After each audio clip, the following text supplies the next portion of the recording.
નમસ્કાર દર્શક મિત્રો, આહાર અને આહારની મનુષ્યના સ્વાસ્થ્ય પર અસર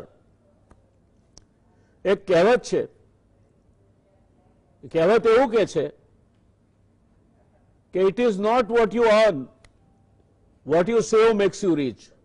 તમે કેટલું કમાવો છો એ નહીં, તમે કેટલી બચત કરો છો એના ઉપરથી તમે પૈસાદાર બનશો અથવા તો લક્ષ્મી તમારી પાસે ભેગી થશે.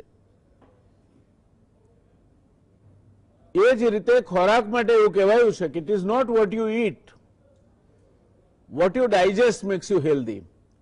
તમે શું ખાઓ છો, કયા પ્રકારનો ખોરાક ખાઓ છો, કેટલો પોષણયુક્ત આહાર છે એ એક બાબત છે, પણ કેટલું પચાવી શકો છો. ગુજરાતીમાં તો કહેવત છે કે ધાન ધરપત, અનાજ આપણે ધરાઈએ ત્યાં સુધી ખાવું, પણ ઘી સંપત. સંપતના બે અર્થ થાય. સંપત એટલે તમારી પાસે લક્ષ્મી હોય એ પ્રમાણે ઘી વાપરી શકતા હો વધારે તો વાપરો, અને સંપત એટલે તમારી શારીરિક ક્ષમતા ઘી પચાવવાની, એવો પણ અર્થ થાય. એટલે દાન ધરપત અને ઘી સંપત એ કહેવત ગુજરાતીમાં પડી છે. શરીરના સમતોલ વિકાસ માટે તેમજ એની રોગ પ્રતિરોધક શક્તિ તેમજ આરોગ્ય જળવાઈ રહે તે માટે તમે શું ખાઓ છો, ક્યારે ખાઓ છો, કેવી રીતે ખાઓ છો, આ ત્રણેય મુદ્દા અગત્યના છે. બાળક બરાબર જમતું નથી માટે એને ટીવીમાં કાર્ટૂન જોતા જોતા જમવાની ટેવ પાડશો તો એ જરૂરત કરતાં વધારે જમી લેશે અને પરિણામે ઓબીસ એટલે કે જાડિયું પાડિયું થઈ જશે. રાત્રે હળવો અને પચે તેવો ખોરાક ખાવાને બદલે તળેલો, તાવેલો કે ભારે ખોરાક ખાશો તો પચશે નહીં અને પરિણામે એસિડિટીથી માંડીને મેદસ્વીતા તમારે ભાગે આવશે. આમાંથી જ તમને ડાયાબિટીસ કે બીજા રોગો થઈ શકે. તમે એકદમ ઉતાવળમાં ને કામના સ્ટ્રેસમાં છો એટલે લંચ લેવાનો વારો આજે 4:30 કે 5 વાગે આવ્યો અને દરમિયાનમાં તમે ચા, કોફી કે કોલ્ડ ડ્રિંક લીધા કરો તો હેરાન થશો. ખાવાનું બરાબર ચાવીને નહીં ખાઓ તો તમારી હોજરીમાં તે પચશે નહીં.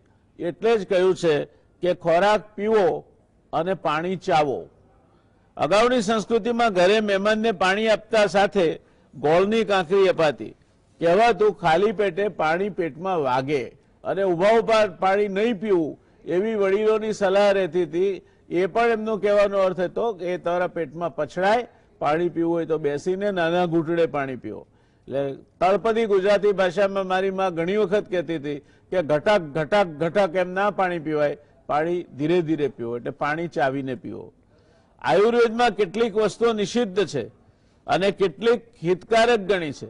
ભોજન પહેલા પાણી ના પીવો, પણ મધ્ય જલમ એટલે કે વચ્ચે પાણી પીવો અને માપસરનું પાણી પીવો તે જરૂરી છે. ભોજનને અંતે મોળી છાશ, ભોજનાંતે તક્રમ એટલે મોળી છાશ પીવો. આયુર્વેદ તો એવું કહે છે કે ઓકી દાંતણ જે કરે નરના હરડે ખાય, દૂધે વાળું જે કરે તે ઘેર વૈદ ન જાય. અને એરોપથી એવું કહે છે કે an apple a day keeps the doctor અવે. રોજનું એક સફરજન ખાઓ અને ડોક્ટરથી બચો, ડોક્ટરથી દૂર રહો. આ બધું ખોરાક સાથે જોડાયેલું છે. ખોરાક એટલે રોટી. રોટી, કપડાં અને મકાન માણસ માટે પાયાની જરૂરિયાત છે. કકડીને ભૂખ લાગે અને ઘેર કોઠીએ જાર હોય, માં અન્નપૂર્ણાની માફક પ્રસન્નતાપૂર્વક રસોઈ કરીને જમાડતી માં, બહેન કે પત્ની હોય એ માણસ જેટલો નસીબદાર દુનિયામાં કોઈ નથી. અને માણસ ધનિક છે એ સમતોલ ખોરાક ખાય છે માનવાની ભૂલ ના કરતા. ફૂડ બાસ્કેટ એટલે ખોરાકના પાછળ કુલ ખર્ચો એક મધ્યમ વર્ગનો માણસ કે એક ગરીબ માણસ કુલ ખર્ચો જેટલો કરે છે એના કરતાં કદાચ ધનિક માણસ વધારે, ઘણો વધારે કરે છે. પણ એના કારણે બેલેન્સ ફૂડ ખાય છે અથવા તો સાચો ખોરાક ખાય છે એ માનવાની જરૂરિયાત નથી. કુપોષણ અને મેદસ્વીતા ધનિકોમાં પણ જોવા મળે છે. આજે આ વિષયને ફરી એકવાર આપણે ચર્ચીશું. આ ભાગ બીજો છે. એ જ 3 નિષ્ણાતો ડોક્ટર આશાબેન શાહ, ડોક્ટર વનિષાબેન નાંબિયાર અને ડોક્ટર જયેશભાઈ પરમાર આજે આપણી સાથે વાત કરવાના છે અને આજનો વિષયનો જે ફોકસ કહેવાય એનો કેન્દ્રવર્તી વિચાર લઈને જે ચાલવાની વાત છે તે ડાયાબિટીસમાં કેવા ખોરાકથી તમે તમારી શુગરને કાબૂમાં રાખી શકશો અને તંદુરસ્ત રહી શકશો એ મુદ્દા પર ભાર મૂકીને વાત કરવાની છે. દર 7માંથી 1 ગુજરાતી ડાયાબિટીસથી પીડાય છે. ટૂંક સમયમાં એટલે બીજા 4-5 વર્ષમાં દર 5માંથી 1 ગુજરાતી ડાયાબિટીસથી પીડાતો હશે. ગુજરાત ભારતનું ડાયાબિટીસ માટેનું કેપિટલ છે અને એટલે જ આજે ગુજરાત ટીવી સમાચાર પર રાત્રે 9 થી 10 ની આ ચર્ચા ડાયાબિટીસ અને તેની સાથે સંલગ્ન ખોરાક વિશે આપણે રાખી છે. ડાયાબિટીસ એક એવો રોગ છે કે જે સીધી રીતે કોઈને નથી મારતો, પણ એ બાકીના બધા રોગોના આવવા માટે એટલો સરસ મજાનો મજબૂત પાયો તૈયાર કરી આપે છે કે બાકીના રોગ પછી તમારા શરીરમાં ધમધમાટ કરતા આવી જાય. કોવિડ ચાલે છે અત્યારે, તમે સાંભળતા હશો ડોક્ટરોના, આપણે ચર્ચામાં પણ ઘણા વખત કહેવાયું છે કે કોમોર્બિડિટી હોય તો આ કોવિડનો હુમલો એ મારક બને છે કોમોર્બિડિટી ન હોય તેની સરખામણીમાં. આ કોમોર્બિડિટી એટલે તમને નબળાઈ પાડતી સાથી તકલીફો, એમાં ડાયાબિટીસ આવે, તમે સ્ટીરોઇડ લેતા હો, તમે લાંબા સમયની માંદગીમાંથી બેઠા થઈ રહ્યા હો, ઉંમર તમારી વધારે હોય અને એ રીતે રોગ પ્રતિરોધક શક્તિ ઘટી હોય, આ બધી બાબતો પણ તમને સરવાળે કોવિડ સામે લડાઈ લડવામાં અસર કરે છે. તમારા ડાયાબિટીસ તો એક એવો રોગ છે કે જે તમારા શરીરમાં પાક ન થતો હોય, નાની એમથી ફાંસ વાગે એમાંથી પાક થાય અને એમાંથી ગેંગ્રીન થઈ જાય અને પગ કપાવવો પડે. દુનિયામાં દર 30 સેકન્ડે એક વ્યક્તિનો પગ ડાયાબિટીક ફૂટ જેને કહેવાય એ ડાયાબિટીસના કારણે કપાય છે. તમને બીજી દવાઓની અસર ઓછી થાય.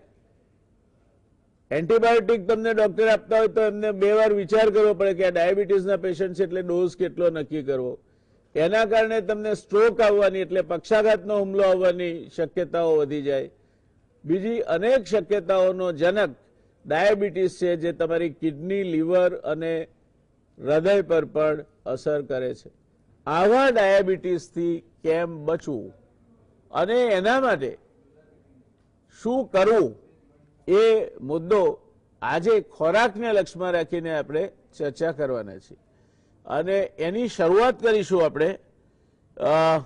મારી સાથે સ્ટુડિયોમાં ડોક્ટર આશાબેન શાહ છે,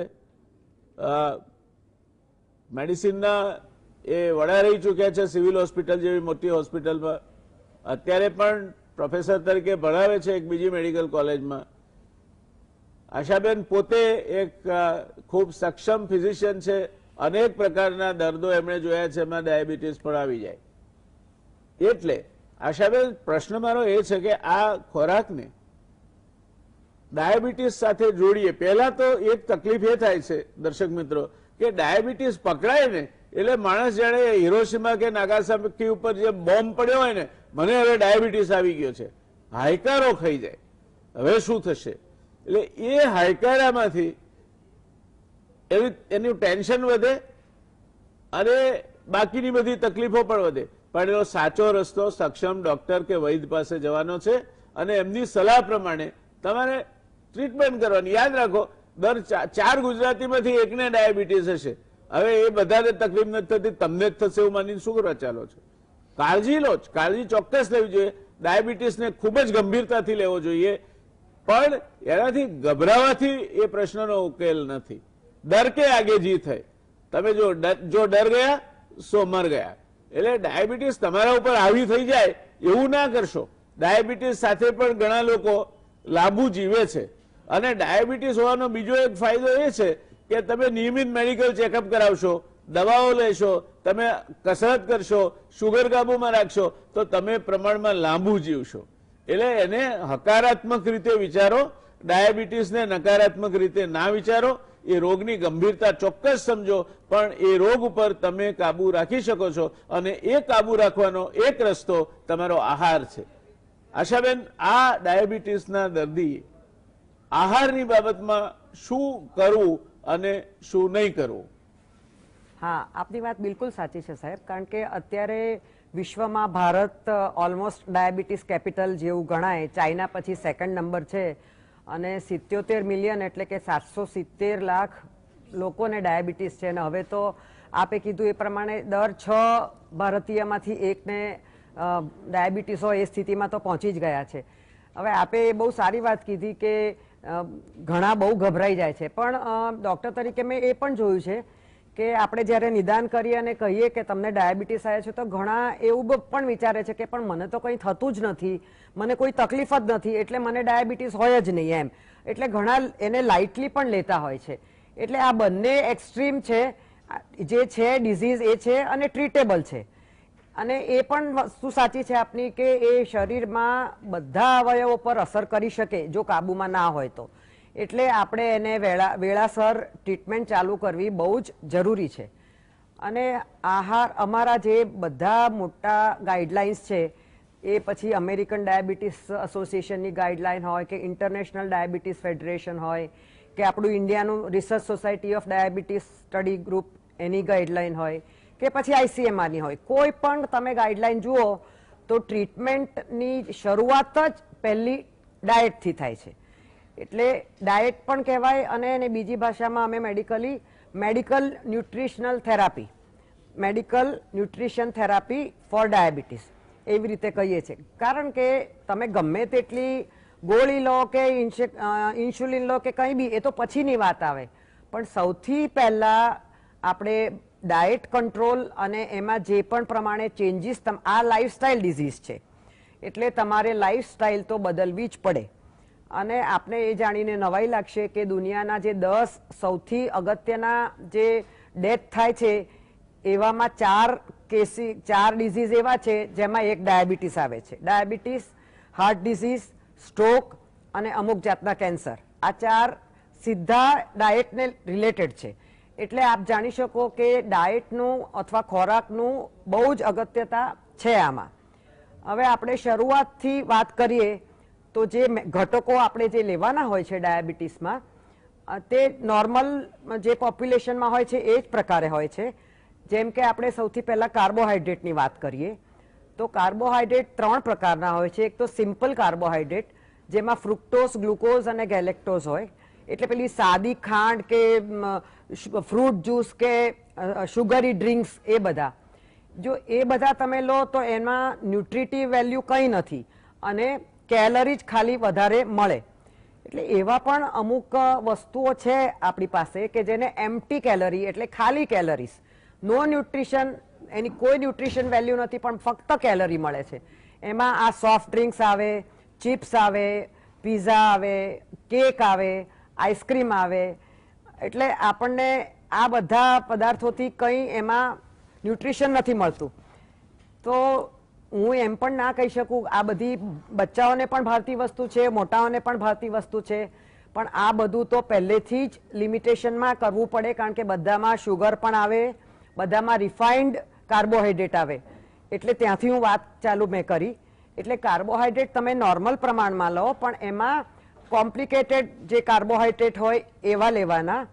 એટલે એનો મતલબ કે જે આપણે આખું અનાજ લઈએ છીએ એમાં જે બધા કાર્બોહાઈડ્રેટ આવે કે ઘઉં છે, જુવાર છે, બાજરી છે, રાગી છે, એવા બધામાં. અને તમારે પ્રોસેસ કરેલું ફૂડ નહીં ખાવાનું. એટલે મેદો છે કે ઇવન રાઈસ પણ એ વ્હાઈટ રાઈસ છે એ પણ એ કેટેગરીમાં આવે. એટલે તમે જો વ્હાઈટ રાઈસ ખાતા હો તો એના બદલે ઓછો કરો અને બ્રાઉન રાઈસ ખાઓ. એટલે કાર્બોહાઈડ્રેટમાં આ અગત્યતા છે અને જરૂરી તો છે જ શરીર માટે. એટલે ડાયાબિટીસ છે એટલે આપણે જરા પણ કાર્બોહાઈડ્રેટ ના લઈએ એવું થવાનું નથી. કારણ કે 45 to 50% એનર્જી જે શરીરમાં છે કાર્બોહાઈડ્રેટમાંથી જ તમને મળવાની છે. એટલે લો, પણ આ બધા શુગર જે રિલેટેડ છે એ ના લો. બીજી વસ્તુ એ છે કે ડાયટમાં ફાઈબર હોવું જોઈએ. એટલે કાર્બોહાઈડ્રેટમાં એ ડાયટરી ફાઈબર પણ આવી જાય તો એ ડાયાબિટીસમાં અને નોર્મલમાં લગભગ 25 થી 40 ગ્રામ આપણને રેકમેન્ડેડ છે ડેઈલી. તો તમને વિચાર આવશે કે ફાઈબર શેમાંથી મળે? તો ફાઈબર આ જે આખા અનાજ ધાન્યમાં એમાં મળે, દાળમાં મળે, આપણે શાકભાજી ખાઈએ, ફ્રૂટ ખાઈએ, એ બધામાં આપણને ફાઈબર મળે. ઓટ્સ ખાઈએ તો એ બધામાં ફાઈબર્સ વધારે હોય છે અને ફાઈબર્સ ડાયરેક્ટલી શરીરમાં એબ્સોર્બ નથી થતા, પણ એ આંતરડામાં જે બેક્ટેરિયા છે, જે ફાયદાકારક બેક્ટેરિયા, એમને એ લોકો હેલ્પ કરે, એટલે એસેન્શિયલ વસ્તુઓ એ સિન્થેસાઇઝ કરે, એ રીતે આપણને હેલ્પ થાય. તો આ થઈ કાર્બોહાઈડ્રેટની વાત. સેકન્ડ ઘટક ઇમ્પોર્ટન્ટ છે જે પ્રોટીન. પ્રોટીન નોર્મલી પણ આપણે 15 થી 20% લઈએ છીએ, આમાં પણ એ જ પ્રકારે લો. એટલે જો નોન વેજીટેરિયન હોય તો એમાં એવું કહેવાય છે કે જે ફેટ વાળા મીટ છે એ તમે ના લો, બાકી બધા પ્રોટીન તમે લો. તો આપણે વેજીટેરિયન હોઈએ તો પ્રોટીન શેમાંથી મળે? તો પછી તમારે એમાં એવું છે કે દાળ બધી, પછી કઠોળ છે, પછી સોયાબીન છે, પછી દહીં છે અને ટોફુ છે. તો આ બધામાં પ્રોટીન, અને એગ્સ જો તમે ખાતા હો તો એગ્સમાં પણ ઘણા પ્રમાણમાં પ્રોટીન હોય છે. એટલે તમે કાર્બોહાઈડ્રેટ બહુ જ ના વધારે 55% કે 60% એનાથી ઓછું થોડું કરો, વધારે ના લો, પણ થોડું પ્રોટીન વધારે લો. તો એનાથી શું છે કે મસલ્સ પણ બિલ્ડઅપ થશે અને તમારું શુગર પણ થોડું કંટ્રોલમાં રહેશે. અને ત્રીજી અને બહુ જ અગત્યની વાત જે ફેટ છે, કે તેલ અને ઘી. હવે સાહેબે હમણાં જ વાત કરી ઘીની. તો ઘીના એટલે આપણે ફેટના મુખ્યત્વે 2 પ્રકાર છે. સેચ્યુરેટેડ ફેટ એટલે એવા જે ફેટ જે રૂમ ટેમ્પરેચરે સોલિડ હોય છે. તો એમાં એક સાહેબે કીધું એ પ્રમાણે ઘી આવે, બીજું વનસ્પતિ આવે, પછી ત્રીજું બટર અને ચીઝ આવે. તો આ સેચ્યુરેટેડ ફેટ વધારે પ્રમાણમાં પહેલાના જમાનામાં લોકો પચાવતા હતા, પણ આપણે હવે એટલી કસરત નથી કરતા, એટલે આપણે સેચ્યુરેટેડ ફેટનું પ્રમાણ 10% થી વધારે બોડીમાં આ ડાયટમાં ના હોવું જોઈએ. એટલે સેચ્યુરેટેડ ફેટ ઓછું લેવું જોઈએ, જેથી હાર્ટ એટેક અને હાર્ટ ડિઝીઝની શક્યતા ઓછી થાય. અને બીજું આવે અનસેચ્યુરેટેડ ફેટ. એટલે સેચ્યુરેટેડ ફેટમાં કાર્બન મોલેક્યુલ જે ફેટમાં હોય છે એમાં હાઇડ્રોજન હોય છે, એટલે એ સેચ્યુરેટેડ છે. પણ જે અનસેચ્યુરેટેડ છે એમાં પાછા 2 પ્રકારના તમે જાણતા જ હશો, મુફા અને પુફા. બહુ બધું આ ઇવન એડવર્ટાઇઝમાં પણ તેલની આવે છે. તો મોનો અનસેચ્યુરેટેડ ફેટી એસિડ વાળું એટલે મુફા, અને પોલી અનસેચ્યુરેટેડ એટલે પુફા. તો મોનો અનસેચ્યુરેટેડમાં આ અમુક બધા જે તેલ આવે છે એમાં આપણું સિંગ તેલ પણ એમાં આવે, અને રાઈસ બ્રાન જે હમણાં નવું ઇન્ટ્રોડ્યુસ થયું છે એ પણ એમાં આવે, પછી કનોલા, ઓલિવ ઓઇલ, તલનું તેલ, એ બધા મોનો અનસેચ્યુરેટેડ આવે. અને પોલી અનસેચ્યુરેટેડ છે એમાં પાછા 2 પ્રકારના આવે. ઓમેગા 6 વધારે હોય એવા, જેમાં સનફ્લાવર છે, સફ્લાવર છે, એ બધા આવે. કોટન સીડ પણ એમાં આવે. અને ઓમેગા 3 વધારે હોય એમાં મસ્ટર્ડ ઓઇલ અને સોયાબીન ઓઇલ. તો આ મને ઘણીવાર લોકો પૂછે છે કે કયું તેલ વાપરવું જોઈએ. હવે આ બધા તેલમાં થોડું થોડું સારું છે, અને ઓમેગા 6 અને ઓમેગા 3 નો રેશિયો 5 થી 10 હોવો જોઈએ. એટલે તમે વારાફરતી બધા તેલ વાપરો, એટલે એ તમારું બેલેન્સ જળવાઈ રહેશે 6 અને 3 નું. ગૃહિણીઓને મારે ખાસ વિનંતી એ કરવાની કે તેલ જે છે એ માપનું જ નાખો. અમે ઇંગ્લિશમાં કહેવત છે કે આપણે જે અંગૂઠાની ટીપ છે એટલું તમારે ફેટ જવું જોઈએ, એટલે વધારે પ્રમાણમાં તેલ ના વાપરો. પણ એ બી છે કે જો ગરમ તમે કરો અને વાસ આવતી હોય તો તેલ બળી ગયેલું ના વાપરો. એકવાર તમે તેલ તળો અને પછી એની એ તેલની કટોરી આપણા ઘણા ઘરોમાં હોય કે ત્યાં જ પડી હોય, અને ફરીવાર એમાં ને એમાં તળાય, કે અથવા તો આપણે બહાર જઈએ તો પણ આપણે જોઈએ છે કે જે તેલ હોય એ ખલાસ થાય એમાં જ બીજું તેલ ઉમેરીને એ જ તેલમાં વસ્તુઓ તળાય. તો આ જે તે પ્રકારનું તેલ જે છે એમાં ટ્રાન્સ ફેટ કરીને જે ખરાબ પ્રકારનું ફેટ આવી જાય છે. એટલે જીવ મોટો રાખીને તળેલું તેલ ભેગું કરવાના બદલે ફેંકી દો. મને પણ તકલીફ પડે છે પણ હું ફેંકી દઉં છું. તો ટ્રાન્સ ફેટ જો તમે વધારે ખાઓ તો એનાથી તમારું એલડીએલ કોલેસ્ટ્રોલ વધે અને તમારું એચડીએલ કોલેસ્ટ્રોલ ઘટે, જેનાથી તમને હાર્ટ એટેક, સ્ટ્રોક વગેરે વધારે થવાની શક્યતા છે. એટલે ટ્રાન્સ ફેટ બિલકુલ રેકમેન્ડેડ નથી. અને આ ટ્રાન્સ ફેટ આપણને ઘણી ભાવતી વસ્તુમાં પણ છે, જેમ કે ચિપ્સમાં છે, તળેલા પેકેટ્સ જે આવે છે પોટેટો ચિપ્સ વગેરે એમાં પણ છે, અને બીજા ઘણા એવા જે ખરીદેલા. એટલે પ્લીઝ તમે એક વધારાનું ધ્યાન રાખો તમે જ્યારે પણ કંઈ બી ખરીદો બજારમાંથી તો તમે એની અંદર લખ્યું હશે કન્ટેન્ટમાં કે પાર્શિયલી હાઇડ્રોજનેટેડ ઓઇલ. ટ્રાન્સફેટ શબ્દ કદાચ ના લખ્યો હોય, પણ પાર્શિયલી હાઇડ્રોજનેટેડ ઓઇલ એટલે એ ટ્રાન્સફેટ જ કહેવાય. પાર્શિયલી હાઇડ્રોજનેટેડ એટલા માટે લોકો કરે છે કે એમાં વેજીટેબલ ઓઇલમાં એક હાઇડ્રોજન ઉમેરે, જેનાથી એની કન્સિસ્ટન્સી સારી રહે, ટેસ્ટ સારો રહે, લાંબા સમય સુધી ટકી રહે. એટલે જે રેસ્ટોરન્ટમાં બધા ફ્રાયર્સ હોય છે એમાં પણ આ ટ્રાન્સફેટ વપરાય છે. એટલે ટ્રાન્સફેટનું ઘણા દેશોમાં લિમિટેશન પણ કરી દીધું છે કે ભાઈ આનાથી વધારે કોઈ બી ફૂડમાં ના હોવું જોઈએ. તો તમે જ્યારે ખરીદો ત્યારે તમે આ જોશો અને એ વાપરીને એ પ્રમાણે ખરીદો તો સારું રહેશે. અને હું એ કહેવા ચોક્કસ માંગીશ કે હું ટોટલી બધું જ બંધ કરો એ શક્ય કદાચ નથી, પણ આપણે આ બધી વસ્તુઓ જાણીએ તો એનું માપનું જ સેવન કરીએ અને હેલ્ધી ખોરાક. અને આ બધી તો થઈ વાત મુખ્ય ઘટકની, પણ સૌથી અગત્યની, તમને જો ડાયાબિટીસ હોય તો ગયા વખતે આપણે પ્લેટની વાત થઈ હતી, તો હું એમ કહું કે એક જો પ્લેટ બનાવો તો એમાં અડધી પ્લેટમાં તમે ફક્ત શાકભાજી અને ફ્રૂટ ખાઓ. લીલા શાકભાજી પણ એમાં ઇન્ક્લુડ કરો, જે પણ સિઝનલ ફ્રૂટ છે એ ઇન્ક્લુડ કરો.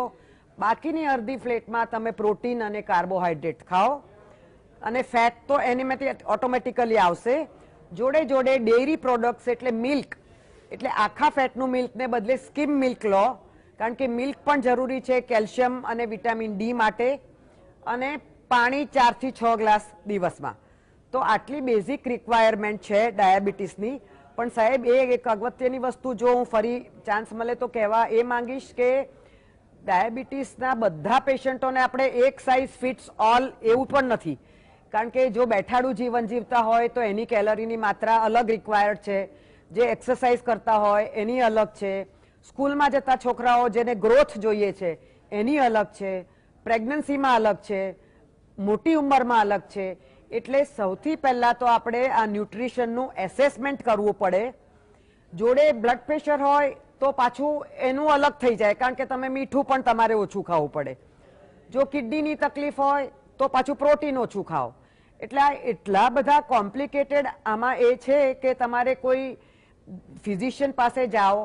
વેસ્ટર્ન કન્ટ્રીઝમાં, અમેરિકામાં તો બધે રજિસ્ટર્ડ નર્સ કે ડાયટિશિયન પાસે જવું ફરજિયાત, અથવા તો મેડિકલ એજ્યુકેટર હોય, ડાયાબિટીસ એજ્યુકેટર, અને ઇન્સ્યોરન્સમાં પણ કવર છે એની ફીસ. એટલું જરૂરી છે આ. એટલે આપણે પણ આ વસ્તુનું ધ્યાન રાખવું ઘટે. ખૂબ વિગતવાર આશાબેને આપણને સમજાવ્યું કે ડાયાબિટીસ હોય તો શું કરવું. આ ચર્ચા હવે આપણે આ ચર્ચાના આપણા બીજા બે નિષ્ણાત, એક ન્યુટ્રિશન એટલે કે પોષણ અને એને લગતા આહારની બાબતોના નિષ્ણાત છે વનિષાબેન, અને બીજા આયુર્વેદના નિષ્ણાત છે ડૉક્ટર જયેશભાઈ. હવે પછી એમની પાસે જઈશું, પણ એ પહેલા રોકાઈશું એક નાનકડા કમર્શિયલ બ્રેક માટે. મળીએ બ્રેક પછી. બ્રેક બાદ ફરી એકવાર આ રસપ્રદ ચર્ચામાં આપનું સ્વાગત છે. દર્શક મિત્રો, આપણે મેડિકલ ડોક્ટર પાસેથી ડાયાબિટીસને લગતા ખોરાકમાં શું કાળજી રાખવી એ વાત સમજ્યા. બધાને એક જ ખોરાક અથવા એક જ દવા લાગુ ના પડે એમની ખાસ વાત છે. એટલે આપણે કોકને ડાયાબિટીસ થયો હોય તો આપણા સજેશન એને ન આપીએ, જે મોટા ભાગે આપણે કરતા હોઈએ છીએ. ત્રીજી વાત કે ખાવામાં આપણે જે કાબુ રાખવાનો છે તે આપણે રાખવાનો છે, પણ મિત્રો આજુબાજુ બેઠા હોય કોઈ જગ્યાએ પંગતમાં, અને આજે બે પોઈન્ટ વધારે લઈ લેજો અથવા એક ગોળી વધારે લઈ લેજો કરીને તમને મીઠાઈ ખવડાવે તો ના ખાશો. એ મિત્રતા નથી, દુશ્મની છે એમ સમજી લેજો. કારણ કે એનાથી તમારા ડાયાબિટીસમાં જે ખાંડ છે એમાં ફ્લક્ચ્યુએશન આવે અને દવા વધારે ઘટાડે કરવી એ તમારું કામ નથી, એ ડૉક્ટરનું કામ છે. આટલી વસ્તુઓ ખ્યાલમાં રાખીએ, આગળ વધીએ. વનિષાબેન, આપની પાસે આવવા માંગીશ. આપ પોષણ અને આહારની સાથે જોડીને ડાયાબિટીસની દર્દીએ, ડાયાબિટીસના દર્દથી પીડાતી વ્યક્તિએ કેવા પ્રકારનો ખોરાક લેવો જોઈએ જેથી એને પોષણ પણ મળી રહે અને ડાયાબિટીસમાં એને મુશ્કેલી પણ ના પડે, એનું શુગર બેલેન્સ પણ જળવાઈ રહે? સર્વપ્રથમ તો મહારાજા સયાજીરાવ યુનિવર્સિટી તરફથી બધા દર્શક મિત્રોને ગુડ ઇવનિંગ. આ બહુ જ અગત્યની નો વિષય છે આજે, કારણ કે જેવું મેડમે કીધું એવી રીતે ડાયાબિટીસ ગુજરાત જે છે diabetes capital of the world થઈ રહ્યું છે, અને આ બિલકુલ ગર્વની વાત નથી. અને બહુ સરસ એક ન્યૂઝ એ છે કે ટાઈપ 2 ડાયાબિટીસ રિવર્સ થઈ શકે. એટલે તમે જે એક મેડમે આટલું બધું કીધું કે કયા ટાઈપના ડાયાબિટીસના દર્દીઓને કેવી ટાઈપના પ્રોબ્લેમ્સ થાય એ બધી વિષયમાં આપણે વાત કરી, પણ ડાયટથી ડાયાબિટીસનું રિવર્સલ થાય અને એ હવે રિસર્ચે પ્રૂફ કરી લીધું છે. તો એના વિશે હું થોડું તમને જાણકારી આપીશ.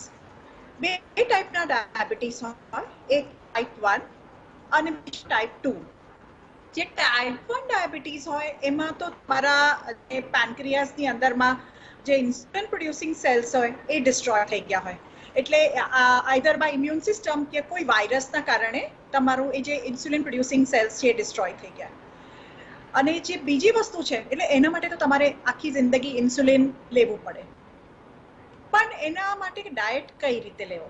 તો ટાઈપ 1 ના દર્દીઓને અમે કાર્બોહાઈડ્રેટ કાઉન્ટિંગ શીખવાડીએ. એટલે તમારા થાળીમાં શું હોય એ બધી જ વસ્તુઓમાં કેટલું કાર્બોહાઈડ્રેટ હોય, એના પ્રકાર કયા છે, સિમ્પલ કાર્બોહાઈડ્રેટ છે, કોમ્પ્લેક્સ કાર્બોહાઈડ્રેટ છે, પોલિસેકેરાઇડ્સ છે, ડાયસેકેરાઇડ્સ છે, એવું ટાઈપ 1 પેશન્ટ્સને એક પ્રોપર ટ્રેનિંગ આપવામાં આવે ડાયાબિટીસ એજ્યુકેટરના માધ્યમથી. તો જેટલા પણ ટાઈપ 1 દર્દી હોય એમના નિયરેસ્ટ કોઈ પણ ન્યુટ્રિશનિસ્ટ યા ડાયટિશિયન્સને કોન્ટેક્ટ કરે અને કાર્બોહાઈડ્રેટ કાઉન્ટિંગ અગર શીખશે તો એ પ્રમાણે એમનું જે ઇન્સ્યુલિન શરીરમાં જાય એ લોકો સરસ રીતે એનું કેલ્ક્યુલેશન્સ કરી અને પોતાની જાતે હેલ્ધી રહી શકે. સેકન્ડ વસ્તુ જે આપણે કહીએ છીએ જે બહુ જ ફેલેલું છે એ છે ટાઈપ ડાયાબિટીસ. હવે ટાઈપ 2 ડાયાબિટીસ છે એ મેં કીધું તો એના 5 મુદ્દા છે. અગર તમારા ફેમિલીમાં કોઈ રહો તો કારણ કે તમને જરૂરથી આપશે. Heredity is one of the major cause of diabetes. પણ લાઇફસ્ટાઇલ ડિસઓર્ડર છે તો તમે નિયમિત એક્સરસાઇઝ કરશો, તમારું વજન કંટ્રોલમાં રાખશો, તમે સ્ટ્રેસ ફ્રી રહેશો, તમારી હોબી ફોલો કરશો અને પૌષ્ટિક આહાર લેશો તો તમને ડાયાબિટીસ આવવાના ચાન્સ ઓછા. કદાચ હવે એક બીજું એક મારે વસ્તુ તમને કહેવી છે કે રિસેન્ટ જે સર્વે થયા છે એના પ્રમાણે રૂરલ ઇન્ડિયાની અંદરમાં ડાયાબિટીસની માત્રા પણ વધી ગયેલી છે. એટલે એવું નથી કે ડાયાબિટીસ સમૃદ્ધ સોસાયટીનો રોગ છે. અર્બન અને રૂરલ, ગામડામાં અને શહેરમાં બંનેમાં ડાયાબિટીસ ફેલાયેલો છે. ઓકે, તો હવે આનું કારણ મુખ્ય એ જ છે કે આપણે આમ ગ્લોબલાઇઝેશન તરફ જઈએ છીએ. તો કારણ એનું શરૂઆતથી થાય, મેટર્નલ માના ગર્ભથી થાય. તો બાર્કર હાઇપોથેસિસ, એક બહુ મોટા સાયન્ટિસ્ટ ડેવિડ બાર્કર થયા, એમની હાઇપોથેસિસ છે કે ફીટલ ન્યુટ્રિશન અગર વ્યવસ્થિત ના હોય તો એ જ વખતે તમને over the period of year, એટલે બાળક જન્મે ત્યાં સુધી માતાના ગર્ભમાં બાળક હોય, અગર પ્રોપર જમવાનું ના મળ્યું હોય બાળકને, ત્યારે એ બાળકના શરીરમાં ગર્ભની અંદર જ ઇન્સ્યુલિન રેઝિસ્ટન્સ થવા માંડે છે.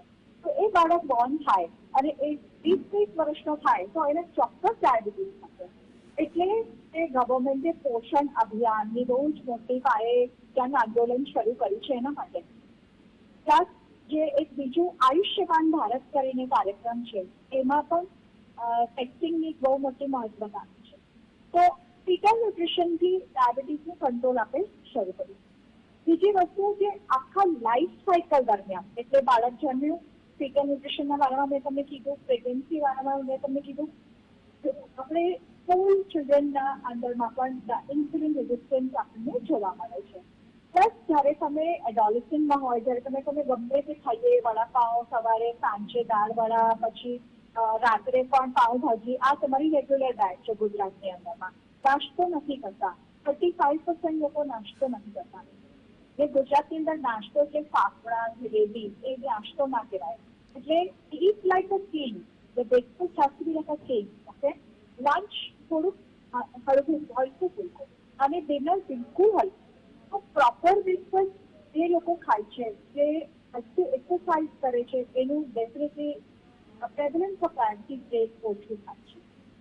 હવે તમને ટાઈપ 2 ડાયાબિટીસ છે, તો બીજો એક સવાલ જે અમે પૂછે એ શું છે કે કેટલા વર્ષથી છે ડાયાબિટીસ?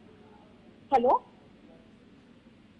તો જે તમારા એકદમ સ્ટાર્ટિંગમાં હોય, પ્રી ડાયાબિટીક કન્ડિશનમાં હોય તમે, તો પણ તમે પ્રોપર લો કેલરી ડાયટની, એટલે અમે 1000 થી લઈને 1200-1300 કિલો કેલરીની ડાયટ પ્લાન કરીને આપીએ છીએ, તો એ પેશન્ટ રિકવર થઈ જાય છે, એમને ટાઈપ 2 ડાયાબિટીસ કંટ્રોલમાં આવે છે.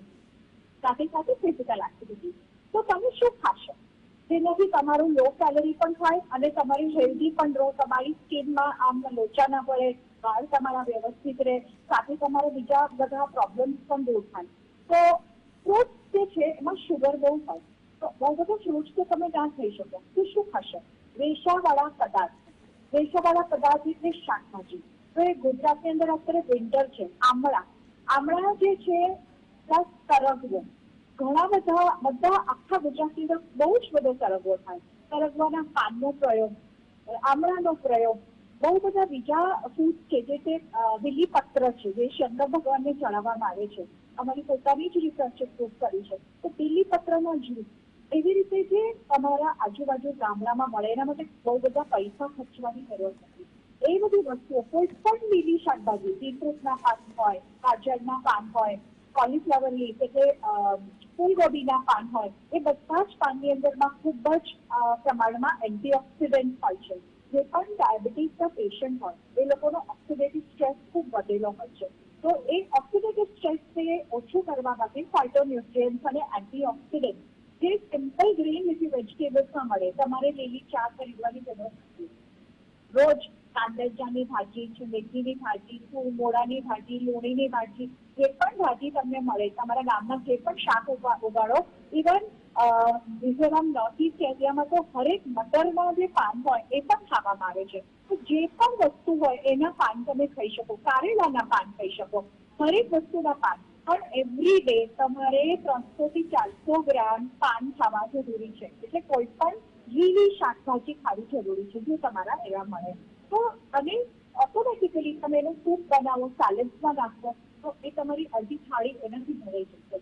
તો હવે આ તમે કહો કે મેડમ થાળી કેવી રીતે બનાવે, તો આટલી બધી વસ્તુ છે. હું એક બીજું સિમ્પલ એક્ઝામ્પલ આપો કે તમે દાળ, ભાત, શાક, રોટલી, કચુંબર, પાપડ, અથાણા, પિકલ એ બધું તમે ગુજરાતમાં ખાઓ, તો 2 વાટકી દાળ લેવાની, 1 રોટલી લેવાની, 2 વાટકી રાયતું લેવાનું. કારણ કે દહીં જે છે એ તમારા પ્રોબાયોટિક, તમારા ગટ હેલ્થને, જે તમારા આંતરડાને ખૂબ હેલ્ધી રાખે છે. અને ગટ બ્રેઇન બેરિયર, એના લીધે તમારું અગર ઇન્ટેસ્ટાઇન્સ હેલ્ધી ના હોય તો ગેસ્ટ્રોપેરેસિસ કરીને એક બીજી બહુ મોટી પ્રોબ્લેમ હોય છે જે હરેક ડાયાબિટીસના પેશન્ટમાં હોય છે. એટલે પહેલો મુદ્દો તો એ છે કે આપણે બ્લડ ગ્લુકોઝ કંટ્રોલ કરવાનો છે, પણ સાથે સાથે આપણે હેલ્થ પણ મેન્ટેન કરવાની છે, હાઈ બ્લડ પ્રેશર એ બધું પણ આપણે જોવાનું છે. તો મેં તમને કીધું કે શુગર, તમારે કોમ્પ્લેક્સ કાર્બોહાઈડ્રેટ ખાવાના છે, તમારે હાઈ પ્રોટીન ડાયટ એટલે ફણગાવેલા મગ, ચણા, કઠોળ બધું જ 2 ટાઈમ ખાવાના છે. ત્રીજી વસ્તુ જે છે નટ્સ અને ઓઇલસી, એ છે તમારા સિંગદાણા. સિમ્પલ, આપણે કઈ બદામ કે બહુ મોટી વસ્તુ નથી ખાવાની. સિંગદાણા જેની અંદર ખૂબ જ પ્રોટીન છે, ગુજરાતનો પાક છે. પછી તલ, કાળા તલ, વ્હાઈટ તલ, બ્રાઉન તલ, કોઈ પણ સાઈઝના તલ હોય. પછી અળસીના લીવ અને અળસીનો સીડ, ઓકે, એ પણ તમારે ખાવાના છે. બીજી વસ્તુ જે છે એ દહીં ખૂબ પ્રમાણમાં ખાવાનું છે, એનાથી તમારું બ્લડ હેલ્થ વ્યવસ્થિત રહે. અને પ્રોબાયોટિક પ્રીબાયોટિકના કોમ્બિનેશનમાં ફૂડ લેવાનું, એટલે રાયતું. રાયતાની અંદરમાં કોઈ પણ ફ્રૂટ્સ તમે નાખી શકો. જ્યારે બહુ ભૂખ લાગે ને, બપોરના ડાયાબિટીસને બહુ જ ભૂખ લાગે તો એ લોકો કચરો ખાઈ લે, કોઈ પણ ફ્રાઈડ વસ્તુ ખાય, ચટરપટર. એની જગ્યાએ તમે જે ગુજરાતમાં ફૂલા મિસળ જે બહુ ફેમસ છે એ ખાઓ. આંબલીની ચટણી બનાવીને રાખો, થોડી જ નાખવાની, પણ એનાથી સ્વાદ આવશે. તો કંડારેલી વસ્તુ, એમાં બેકર ચટણી, ગ્રીન ચટણી, આંબલીની ચટણી, એવી બધી વસ્તુ તમે સ્નેક્સના ફોર્મમાં ખાશો કે નાસ્તાના ફોર્મમાં ખાશો તમારું પેટ ભરાશે અને લો કેલરી રહેશે, પ્લસ તમારું હેલ્થ મેન્ટેન રહેશે. તો ઓવરઓલ જે આપણા પ્રિન્સિપલ્સ છે ડાયટ પ્લાન્સના, એ તમારું કાર્બોહાઈડ્રેટ ડાયાબિટીસ હોય એટલે માત્ર 30 to 40% ટોટલ કેલરીઝ લેવી જોઈએ. તો લો કેલરી ડાયટ તમારે લેવાની, જેથી કરતી તમે રિવર્સ કરી શકો તમારા ડાયાબિટીસને. અને એની અંદરમાં પણ ખૂબ જ એન્ટીઓક્સિડન્ટ એટલે કલરફુલ વસ્તુ, નેચરલ કલર્ડ ફૂડ એ તમે અગર તમારી થાળીમાં નાખીને એ રીતે તમે ખાશો તો ડાયટ રિવર્સલ પણ થશે અને હેલ્ધી પણ મેન્ટેન થશે. બીકોઝ ટાઈપ 2 ડાયાબિટીસના કારણે kidney failure, chronic kidney disease ડાયાબિટીસના પેશન્ટને ખૂબ જ થાય છે અને વેઇટ કંટ્રોલ તમારે રાખવાનું છે. એ બે વસ્તુ ધ્યાનમાં રાખવાની છે. ધન્યવાદ. દર્શક મિત્રો, આપે બહુ ધ્યાનથી સાંભળ્યું હશે બંને નિષ્ણાતોને. ડાયાબિટીસની એક અગત્યની દવા એ તમારો ખોરાક છે. તમે કઈ રીતે ખાવ છો, કેવો ખોરાક ખાવ છો, શું ખાવ છો, શું નથી ખાતા, એ આમ તો આખા તમારા સ્વાસ્થ્ય પર અસર કરે છે. પણ ડાયાબિટીસમાં તમારે જો દવાઓ ઓછી લેવી હોય અને સાજા થવું હોય એમાંથી બને તેટલા, તો ખોરાક એ બહુ જ અગત્યની બાબત છે. અને ખોરાક વિશેની જાણકારી એ સંપૂર્ણપણે તમને હોવી જોઈએ અને એમાં તમારે કોઈ પણ પ્રકારની ઢીલ મૂક્યા વગર શિસ્ત પાલન કરીને નિષ્ણાત જે કહે તે પ્રમાણે ખોરાક લેવો જોઈએ. જઈશું આપણે ડોક્ટર જયેશભાઈ પાસે. જયેશભાઈ, આપને મારે પ્રશ્ન પૂછવો છે કે આયુર્વેદમાં આપ આને મધુપ્રમેહ કહો છો અને એમાં પણ મેં જે માહિતી મારી પાસે છે તે પ્રમાણે આપની જે આખી પદ્ધતિ છે મધુપ્રમેહની સાથે પનારો પાડવાની, એમાં ઘણા બધી બાબતો ખોરાક સાથે સંકળાયેલી છે. એમાં ઘઉંના જવારાનો પણ ઉપયોગ આપ કરો છો, તો શું છે આ બધી બાબતો?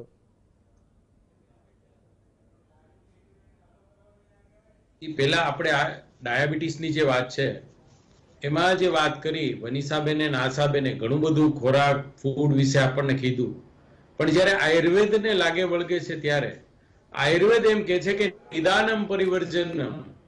નિદાન એટલે કે કારણ. આ કોઈ પણ વ્યક્તિને ડાયાબિટીસ લાગુ પડ્યો છે, જન્મજાત છે એની વાત એક છે કે એ જીનેટિકલ છે, પણ એ સિવાય કોઈ પણ માણસને જ્યારે સુગર આવે છે કે ડાયાબિટીસ આવે છે ત્યારે એનું કારણ શું છે, એ જો કારણ જાણી લે અને એ કારણનો નાશ કરી નાખે તો આપોઆપ સુગર કંટ્રોલ થાય છે. આયુર્વેદમાં વાત, પિત્ત અને કફ 3 પ્રધાન દોષ છે અને 3 વાયુથી 4 પ્રકારના ડાયાબિટીસ થાય છે, પ્રમેહ થાય છે, પિત્તથી 6 પ્રકારના થાય છે અને કફથી 10 પ્રકારના થાય છે. એમાં આપણે ઘણીવાર આપણે સાંભળીએ, ઘણા લોકો આપણને કહેતા હોય વાત વાતમાં કે મારો ડાયાબિટીસ હતો આમણે મટાડ્યો. જ્યારે કફજ પ્રકારના પ્રમેહો છે, એ કફજ પ્રકારના પ્રમેહો છે એ સામાન્ય કસરત, દોડવું, ડાયટ કંટ્રોલ, તરવું, એવી બધી વ્યાયામ અને આસન પ્રાણાયામથી મટે છે. આયુર્વેદમાં એવું કીધું છે કે પ્રમેહ થવાના કારણો ક્યાં ક્યાં, કે શું કારણથી આ ડાયાબિટીસ થાય, તો કહે છે કે આસ્યા સુખમ સ્વપ્ન સુખમ દધીની ગ્રામ્યોદકા અનુપ્રસાહ પયાંસી નવાન્નપાનમ ગુડે વિકૃતમ ચ પ્રમેહ હેતુ ચ કફગુચ્છ સર્વ.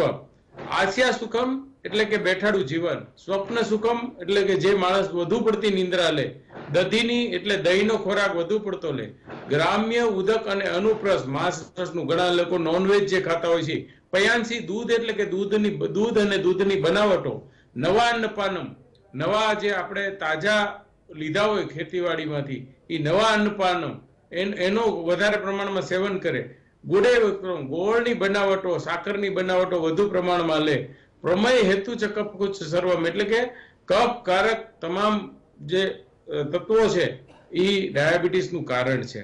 તો વાત એમ છે કે જે કારણથી થયું છે એ જો કારણને શોધી લેવામાં આવે તો આપોઆપ સુગર લેવલ કંટ્રોલ આવે છે અને આપણને પરિણામ સારું મળે છે.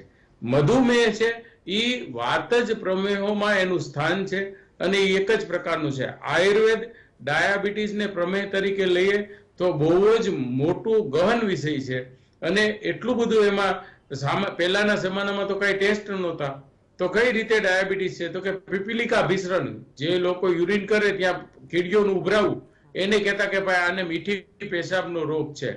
બીજું કહે છે કે ડાયાબિટીસ થવાનો છે કોઈ પણ માણસને, તો આયુર્વેદ એવું કહે છે કે એ પેલા પણ પૂર્વરૂપ પણ જોવા મળે. જેમ કે વરસાદ આવવાનો હોય એ પેલા વાતાવરણ ગરમ થાય, ભેજવાળું થાય, એમ કહે છે કે આયુર્વેદમાં લખ્યું છે કે કોઈ પણ વ્યક્તિને ડાયાબિટીસ થવાનો છે, જુદા જુદા કારણોનું સેવન કરે છે, જે આપણે વાત કરી કે આસિયા સુકમ, સ્વપ્ન સુકમ, એમ બેઠાણું જીવન હોય, કાંઈ બરાબર વધુ પડતા જમતા હોય, તો એ લોકોના શું કે છે કે એવા લક્ષણો જોવા મળે કે દંતાદીના મલાઢ્યત્વમ પ્રાગુ પાણી પાદયો, દાંત અને શરીરમાં દાંત ઉપર મેલ જામે, શરીરમાં મળો જે છે પરસેવા રૂપી છે, કે જુદા જુદા ચામડીના ખોડો માથામાં થવો, હાથ પગમાં દાળ થવો અથવા સૂનતા એટલે કે ખાલી ચડવી, અને આખા શરીર ચિકાસ વાળો થઈ જવો, અને જુદા જુદા મોઢામાંથી રસ ઝરવા.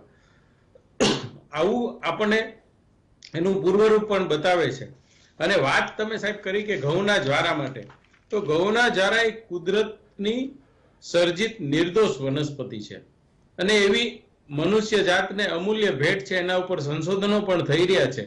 અમે એવું કહીએ છીએ કે જ્યારે કોઈને રક્ત વિકાર હોય, ડાયાબિટીસમાં પણ રક્તની દૃષ્ટિ ગણવાની જ છે, અને રક્તની દૃષ્ટિને આપણે અમારામાં ધાત્રી નિશા ચૂર્ણ છે, આમળા અને હળદરનો પ્રયોગ છે, અને ઘરગથ્થુ ઉપાય દરેક લોકોને, કોઈ પણ વ્યક્તિને ડાયાબિટીસ છે તો એમાં હળદર, અજમો, કાળી જીરી અને આમળાનું સપ્રમાણ લઈ શેકી અને પાવડર ક્રશ કરીને જો સવાર સાંજ લેવામાં આવે તો એને સારામાં સારું ન્યુટ્રિશન મળે છે, અને ડાયાબિટીસના કારણે બીજા અંગોને થતો નુકસાન અટકે છે. કારણ કે ડાયાબિટીસ એક મીઠા ઝેર સમાન વ્યાધિ છે, ત્યારે આપણા શરીરના જુદા જુદા અંગોને જુદી જુદી રીતે નુકસાન પહોંચાડે છે.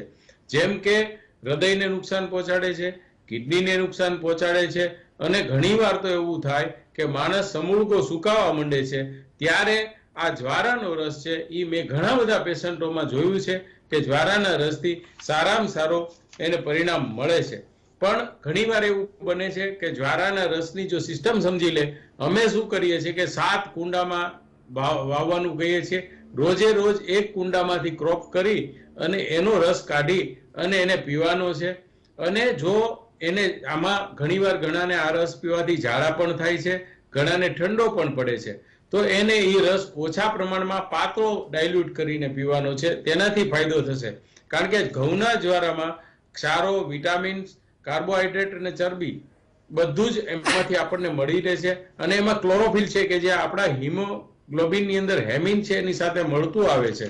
અને 100% ઘણા બધા લોકોને, અને ખાસ કરીને લોહીના જે કેન્સર છે વિવિધ પ્રકારના, એની અંદર આ જ્વારાનો રસ ઉપયોગી બને છે. હવે વાત છે કે ભાઈ આપણે ઘરગથ્થુ ઉપાયો મેં કીધા ડાયાબિટીસના, સાથે સાથે પારિજાતના પાનનો ઉકાળો, બેને જે કીધું કે ઘણું બધું આવું છે, એમાં હું ઉમેરીશ કે બીલીના પાનનો ઉકાળો આપીએ છીએ, વિજય સાર છે એ લાકડાનો ઉકાળો આપીએ છીએ તો પરિણામ સારું મળે છે. અને ખાસ સૌથી મોટી વાત કે ડાયાબિટીસની અંદર આપણે આપણા ખોરાકને, કારણ કે ઘણું બધું છે પણ બધા જ લોકો એનું આંકલન કરીને એ ખોરાક નથી લઈ શકતા. તો સામાન્ય આહાર કેવો હોવો જોઈએ એના વિશે હું જો વાત કરું તો ખાંડ અને ખાંડની બનાવટો, ચા, દૂધ, કોફી કે મીઠાઈની જે અંદર છે એનો પ્રમાણ ઓછું કરી નાખવું જોઈએ. સાથે સાથે બટેટા, સક્કરિયા, ભાત, સાબુદાણા, સિંગોડા, રાજગરો વગેરે જેમાં સ્ટાર્ચ વધારે આવે છે, એ સ્ટાર્ચ વાળા ખોરાકોનું પ્રમાણ પણ ઓછું લેવું જોઈએ. રોટલી, ભાખરી, રોટલા, પાઉં, બિસ્કિટ, કારણ કે આયુર્વેદમાં આપણે અગાઉ એકાદી વાર વાત થઈ છે કે તિલ પિષ્ટ સમાન અન્ન, મેંદો કે મેંદા જેવું કાંઈ પણ એ નુકસાન કરે છે. આખરે તો આપણા મેટાબોલિઝમ એટલે કે ચયાપચયની ક્રિયા, પાચન તંત્રને બગાડે છે. અને કીધું છે કે મુખદા આરંભ્ય ગુદ પર્યંત, મોઢાથી શરૂ કરીને ગુદા સુધી જેટલા અવયવો છે એ બધા અવયવોને ક્યાંક ને ક્યાંક નુકસાન કરે છે. અને જ્યારે ડાયાબિટીસ હોય અને સુગર વધુ આવતું હોય ત્યારે ચોક્કસપણે લીવર છે એનું અલ્પ ક્રિયાશીલ હોય છે, ત્યારે એવા ભારે ખોરાક મેંદાના કે ચીકાસવાળા ન લેવા જોઈએ. જવની રોટલી અને જવના પાણીનું સેવન કરવાથી મેં ઘણા બધા કેસમાં જોયું છે, ખાસ કરીને પિત્તના ડાયાબિટીસ છે જેની પ્રકૃતિ પિત્ત છે, એને જવની રોટલી અને જવના પાણીથી બહુ સારા પરિણામ મળ્યા છે. અને અમે બને ત્યાં સુધી કઠોળ પ્રમાણસર લેવાના કીધું છે, પણ એની અંદર મગ છે, મગને અમે લસણ સાથેનો ઓલો કરી અને લેવાનું કહીએ છીએ. સાથે સાથે ફ્રૂટની બેને ઘણી બધી વાત કરી છે, આશાબેને બહુ જાજુ નહીં કહું, પણ જાંબુ, દ્રાક્ષ, બિલ્લી, તરબૂચ, નારંગી, અનાનસ, પાકી કેરી, ફ્રૂટમાં આગળ લીંબુ અને આમળા એવું લઈ શકાય. ચીકણા છે કે જે કફ કરે એવા છે, કેળા, ચીકુ, સીતાફળ ઓછા લેવાના છે. પણ બને ત્યાં સુધી જ્યારે એવી વાત થાય છે ત્યારે આ સાથે વ્યાયામની વાત જોડાઈ જાય છે કે જો તમે વ્યાયામ થોડો કરશો અને સાથે ભુજંગાસન છે, સલભાસન છે, ધનુરાસન છે, હલાસન છે, એવા આસનો પણ કરીએ, પ્રાણાયામ કરીએ, ભસ્ત્રિકા, કપાલભાતિ, અને ખાસ આપણા શરીરની અંદર જ્યારે કોઈ ઓર્ગન છે કે આપણો અવયવ છે એ થોડુંક ઓછું કામ કરે, એની પાછળનું એક કારણ એને મળતો ઓક્સિજન છે. તો એને પૂરેપૂરો ઓક્સિજન મળે એ પ્રકારના વ્યાયામ ચોક્કસ યોગ શિક્ષકની ઓલામાં કરવા જોઈએ, દેખરેખ નીચે, અને કોઈ આયુર્વેદ તજજ્ઞની નીચે આપણે એની સારવાર કરવી જોઈએ. ભેંસનું દૂધના બદલે ગાય અને બકરીનું દૂધ, ઘણા બધા ડાયાબિટીસની અંદર બકરીનું દૂધ ચાલુ કરાવવાથી બહુ ફાયદો થયો છે. અને ખાસ કરીને ચરતી બકરી જે છે એ હવે એક ટ્રેન્ડ પણ ચાલુ થયો છે કે લોકો બકરીના દૂધની માંગ વધી છે. આમ આટલું જો ધ્યાન રાખવામાં આવે તો ચોક્કસ આપણે ડાયાબિટીસની સામે વાત ભીડી શકીએ. હવે વાત છે જીનેટિકલ ડાયાબિટીસની. તો જીનેટિકલ જન્મજાત જે ડાયાબિટીસ છે, બાળકોને નિયોનેટલ આવે છે, નાના બાળકોને કે જેને જન્મતાવેત આવે છે, જેને જિંદગીમાં કાંઈ ખાધું નથી, પીધું નથી, તો એવા લોકો માટે અમે ધાત્રી નિશા જે છે એનું પાવડર, જે લોકો અમારી પાસે 12 વર્ષથી વધારેના છોકરાઓ આવે છે એને ધાત્રી નિશા આમળા અને હળદર ભાવિત આમળાનો પાવડર છે, એનું પરિણામ બહુ સારું મળે છે. અને ખાસ એને યોગ શિક્ષક પાસે અમે જો મોકલીએ છીએ તો એનું પરિણામ બેવડાય છે. તો આટલું રાખીએ તો ચોક્કસપણે આપણે ડાયાબિટીસની અંદર સારામાં સારું પરિણામ આપી શકીએ છીએ. ધન્યવાદ. બંને બહેનોને એક જ પ્રશ્ન પૂછવો છે અને બંનેને 2-2 મિનિટનો સમય મળે એવું પરિસ્થિતિ અત્યારે છે. ઘઉંના સાથે ગ્લુટેનને જોડીને એ નહીં ખાવા અને ઘઉંને ત્યાગ જે કરવા અને એના બદલે મિલેટ્સ કે એવા ધાન્ય ખાવા, એ બાબતમાં આપનું શું કહેવું છે?